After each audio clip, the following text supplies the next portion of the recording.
Hello learners, welcome to management classes with Pallavi. इस वीडियो में हम अपना next sub part of the chapter financial market cover करेंगे, जो है ट्रेडिंग एंड सेटलमेंट प्रोसीजर।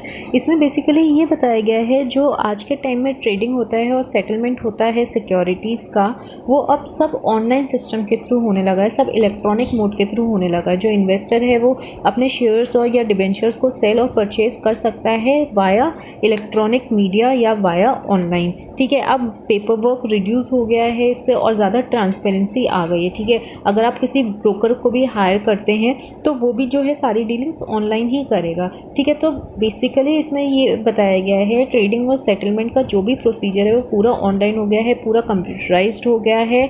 जो भी ट्रांजेक्शन आपको कैरी करना है वो अब कंप्यूटर स्क्रीन पर कैरी होगा, जहाँ पर जो दोनों पार्टीज़ हैं, ब्रोकर जो है, स्टॉक एक्सचेंज है या जो इन्वेस्टर है, वो जो शेयर्स हैं उसके प्राइजेस को देख सकता है और अपने परचेज और सेल भी कर सकता है। ठीक है, अब इसके एडवांटेजेस पे मूव ऑन करने से पहले अगर अभी तक से आपने मेरा चैनल सब्सक्राइब नहीं किया है तो नीचे जो सब्सक्राइब लिखा हुआ है रेड कलर से उस पर क्लिक कर दीजिए और बेल आइकन को प्रेस कर दीजिए ताकि मेरे चैनल से रिलेटेड लेटेस्ट नोटिफिकेशंस आपको मिल सके। अब अगर हम बात करते हैं इसके एडवांटेजेस की बात करें तो पहला ये आ जाता है कि ट्रांसपेरेंसी इंश्योर हो गई है। मतलब जो भी पार्टिसिपेंट्स हैं वो ये देख सकते हैं कि कौन से शेयर की क्या प्राइस है और वो हर चीज़ उनको एक तरीके से क्लियरली विजिबल है। ठीक है, नेक्स्ट है इंफॉर्मेशन एफिशिएंसी इंक्रीज हो गई है, जिसकी वजह से क्या है प्राइजेस इजीली फिक्स हो गए हैं। जो भी इंफॉर्मेशन है वो कंप्यूटर स्क्रीन पर डिस्प्ले हो जाती है रिगार्डिंग दी प्राइजेस, और इससे क्या होता है जो कैपिटल मार्केट्स हैं डेवलपमेंट्स हो रही हैं उसमें और शेयर प्राइजेस बहुत ज़्यादा इन्फ्लुएंस हो रहे हैं। ठीक है, थर्ड क्या आ जाता है एफिशिएंसी ऑफ ऑपरेशंस इंक्रीज हो जाती हैं, सिंस अब जो टाइम है वो जो टाइम कॉस्ट और रिस्क का जो रिस्क में रिडक्शन हो गया, जिसकी वजह से अब ज़्यादा फोकस और ज़्यादा एक्टिविटीज़ और ऑपरेशंस पर जाता है। नेक्स्ट है जो भी जिसको भी अगर इस शेयर मार्केट से डील करना है वो from all over the country, चाहे वो अमेरिका में हो चाहे वो जापान में हो, वो इस स्टॉक मार्केट में पार्टिसिपेट कर सकता है। तो इससे क्या है large number of participates stock exchange को मिल जाते हैं। इसका लास्ट एडवांटेज आ जाता है वो ये है कि जितने भी ट्रेडिंग सेंटर्स हमारे जैसे NSE है या बॉम्बे स्टॉक एक्सचेंज है, तो इस इलेक्ट्रॉनिक मीडियम के थ्रू क्या है कि हर कोई एक सेम ट्रेडिंग प्लेटफॉर्म शेयर कर रहा है, हर कोई चीज़ जो है वो कंप्यूटराइज्ड हो गई है और विजिबल है, सबको ट्रांसपेरेंसी है उसमें। ठीक है, अब हम बात अगर करते हैं कि कौन कौन से स्टेप्स फॉलो करने पड़ते हैं इस ट्रेडिंग को करने के लिए, तो पहला क्या होता है जो इन्वेस्टर है जिसको शेयर मार्केट में डील करना है या इन्वेस्ट करना है, वो पहले एक ब्रोकर के साथ रजिस्टर्ड होता है। ब्रोकर हो गए जैसे आपके शेयर खान हो गए। ठीक है, तो ये क्या है, ये ब्रोकर्स हैं। जो इन्वेस्टर है पहले उनको इनके साथ टाई अप करना पड़ता है, एक एग्रीमेंट में साइन करना पड़ता है, जो एग्रीमेंट होता है ब्रोकर क्लाइंट एग्रीमेंट। ठीक है, ताकि आप शेयर्स को परचेज एंड सेल कर सकें। उसके बाद आपको इन जो ब्रोकर हैं उनको अपनी डिटेल्स देनी, जैसे PAN number, date of birth, educational qualification, residential status, bank account detail, depository account details, name of any other broker with whom you are registered, client code number in the client registration form.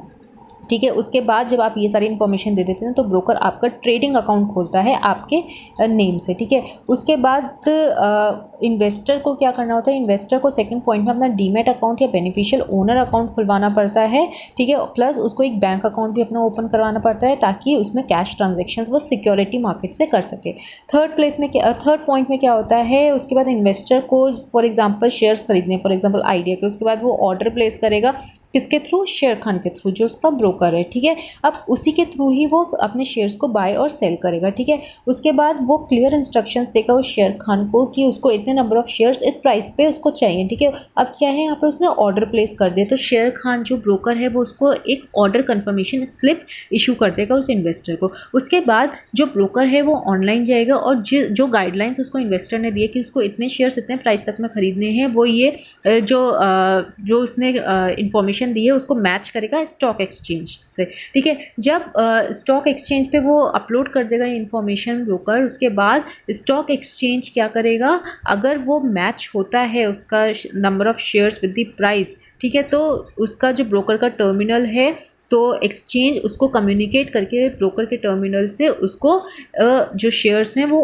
Electronically execute कर देगा। उसके बाद जो broker है वो क्या issue कर देगा, ट्रेड कंफर्मेशन स्लिप उस इन्वेस्टर को इशू कर देगा। ट्रेड कंफर्मेशन स्लिप कब इन्वेस्टर को देगा, जब एक्सचेंज से उसको शेयर्स मिल जाएंगे ब्रोकर को, और ब्रोकर वो इलेक्ट्रॉनिकली किसको दे देगा, इन्वेस्टर को दे देगा। ठीक है, उसके बाद जब ट्रेड एग्जीक्यूट हो जाएगा, उसको ट्रेड कंफर्मेशन स्लिप मिल जाएगी, उसके पास शेयर्स आ जाएंगे, तो विद इन 24 आवर्स जो ब्रोकर है उसे एक कॉन्ट्रैक्ट नोट इशू करना पड़ेगा उस इन्वेस्टर को, जिसमें क्या इंक्लूड होगा, नंबर ऑफ शेयर्स बॉट और sold, the price of that share, the date and time of deal, the brokerage charges. ठीक है, उसके बाद a unique order code number भी उसको दे दिया जाएगा, जिसके थ्रू वो स्टॉक एक्सचेंज से ट्रांजेक्शन करेगा इन्वेस्टर। अब एक इसमें कॉन्सेप्ट आता है pay in day, pay out day और T+2 डे का, T+2 डेज़ का। तो पहले हम ये कॉन्सेप्ट समझ लेते हैं।